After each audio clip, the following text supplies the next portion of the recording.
हरिओम। तो आज नए वीडियो में मैं आपका हार्दिक स्वागत करता हूं। आज बात करेंगे शक्ति की, बल की, ताकत की। यूं तो ताकत सभी को भोजन से मिलती है, जिससे आपको काम करने की क्षमता प्राप्त होती है।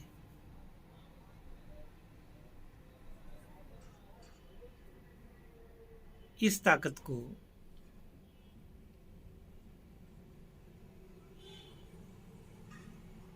कार्बोहाइड्रेट और वसा दोनों से प्राप्त किया जा सकता है।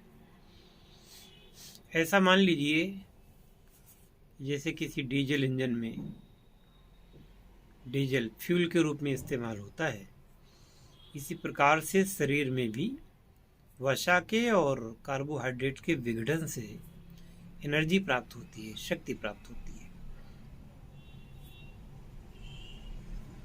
और बिना एनर्जी के न तो आप कोई काम कर सकते हैं, ना ही ये जीवन चलने वाला है। लेकिन आज की जो चर्चा है वो इस ताकत की बात नहीं हो रही। उस ताकत की बात कर रहे हैं जिसका उद्देश्य ही, जब कभी किसी ताकत की बात आती है, किसी ताकत की दवा की बात आती है, तो उसका मतलब होता है व्यक्ति की पौरुष शक्ति से।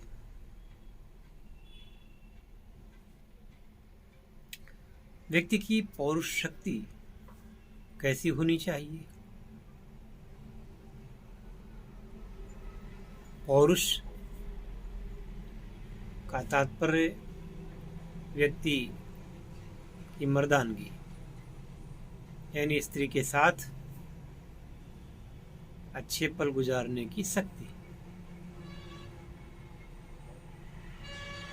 जिसमें दोनों के शरीरों का, प्राणों का ही नहीं बल्कि शरीरों का भी मिलन होता है। अब यदि पहले से ही किसी गंदी आदत का शिकार रहे हैं तो ये शक्ति क्षीण हो जाती है, और जब तक व्यक्ति जवान होता है, जब तक उसका विवाह होता है, तब तक इस शक्ति को वो खो देता है।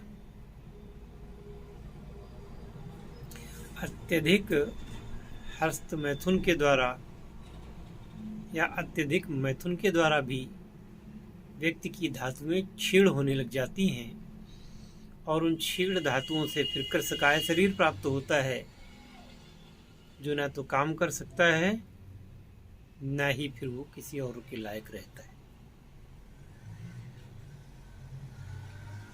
तो इससे निपटने के लिए आयुर्वेद में बहुत सारी औषधियों का सिद्धांत है, और वाजीकरण प्रकरण में तो ये भी लिखा गया है कि यदि पहले तो शरीर जो होता है वो जवानी में 30 साल तक तो ज़्यादातर ठीक ही रहता है, यदि गलत काम नहीं किया गया है। लेकिन अगर वैवाहिक जीवन चल रहा है बिना बाजीकरण के, यदि वैवाहिक जीवन का आनंद आप लेते हैं, तो भी शरीर एक न एक दिन बोल जाएगा, और फिर उसको अगर बाजीकरण नहीं लेंगे तो शरीर फिर आपका ढलने लगेगा। और ढलने का अर्थ आप जानते हैं कि फिर बुढ़ापा, और बुढ़ापा के बाद तो इन परिस्थितियों से कैसे निपटा जाए कि व्यक्ति में क्षमता भी रहे, छीड़ता भी ना आवे, और अपने जीवन को वो खुशियों की चरम सीमा तक ले जा सके। हमने अभी कुछ दिन पहले एक पारद गुटिका के बारे में आपको बताया था, जिसमें लगभग हर रोग को ठीक करने की क्षमता है, और लगभग वो हर प्रकार के कष्ट को दूर कर देती है।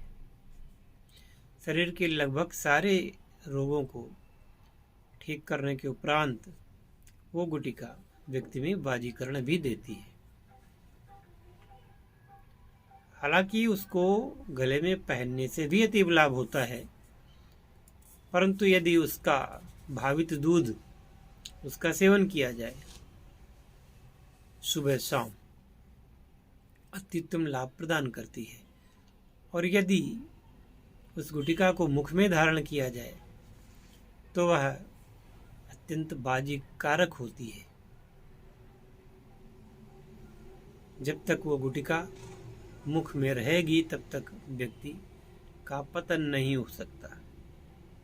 ऐसी चमत्कारी और ऐसी दिव्य गुटिका आप प्राप्त कर सकते हैं। और ये गुटिका सिर्फ और सिर्फ ऑर्डर पर ही बनाई जाती है।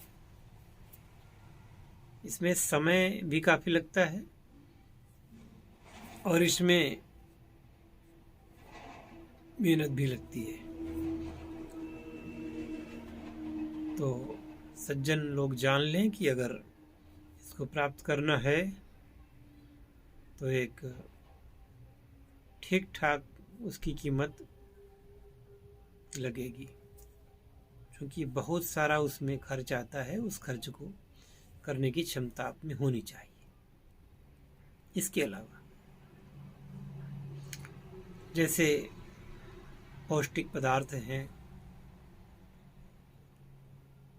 बुढ़ापे को दूर करने में, शक्ति प्रदान करने में अश्वगंधा का विशेष महत्व है।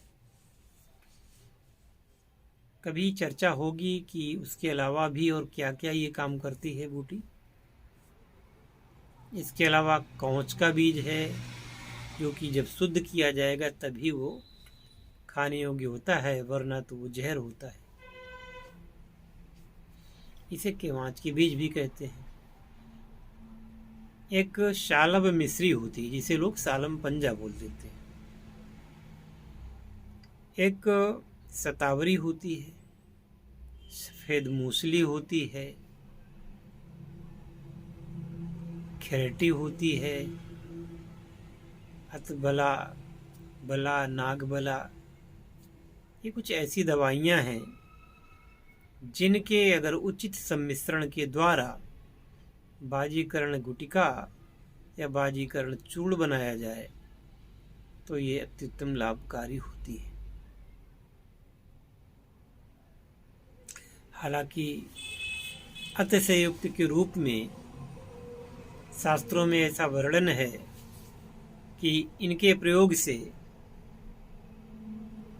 व्यक्ति 100 स्त्रियों के साथ रमण कर सकता है, पर यह मात्र अतिशयोक्ति ही है। कम से कम मेरा तो यही मानना है कि एक व्यक्ति इतना नहीं कर सकता। वो एक ही स्त्री को, अपने जीवन साथी को सुखी बना दे, अपने जीवन साथी की इच्छा का सम्मान कर ले, इतना ही बहुत है। लेकिन विनोदी स्वभाव के लोग उस जमाने में भी होते थे। तो जो ग्रंथ लिखे हैं तो उनमें विनोद का पुट दे दिया है। 10 स्त्रियों से रमण कर सकता है, 100 स्त्रियों से कर सकता है। इस टाइप की बातें लिख करके केवल और केवल मैं समझता हूँ कि ये अतिशयोक्ति के सिवा और कुछ हो ही नहीं सकता। आप ही सोचिए, क्या ऐसा संभव है कि कोई एक पुरुष 100 स्त्रियों से रमण करने में समर्थ हो जाए? मैं नहीं समझता इस बात को। लेकिन इतना जरूर है कि इन दवाइयों के सेवन से, उचित सम्मिश्रण से अलग अलग प्रकार की दवाइयाँ प्राप्त होती हैं। अलग अलग फार्मूले होते हैं सभी के, बनाने के तरीके अलग अलग होते हैं और उनके द्वारा फिर शरीर को पौरुष शक्ति प्राप्त होती है।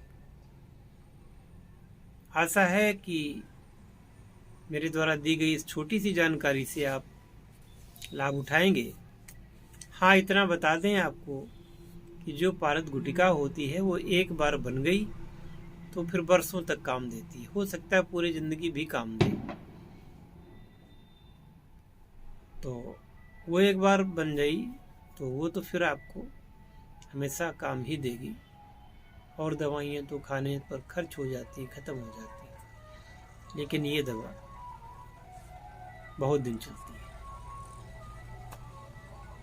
जय धन्वंतरी, जय भोलेनाथ, हर हर महादेव।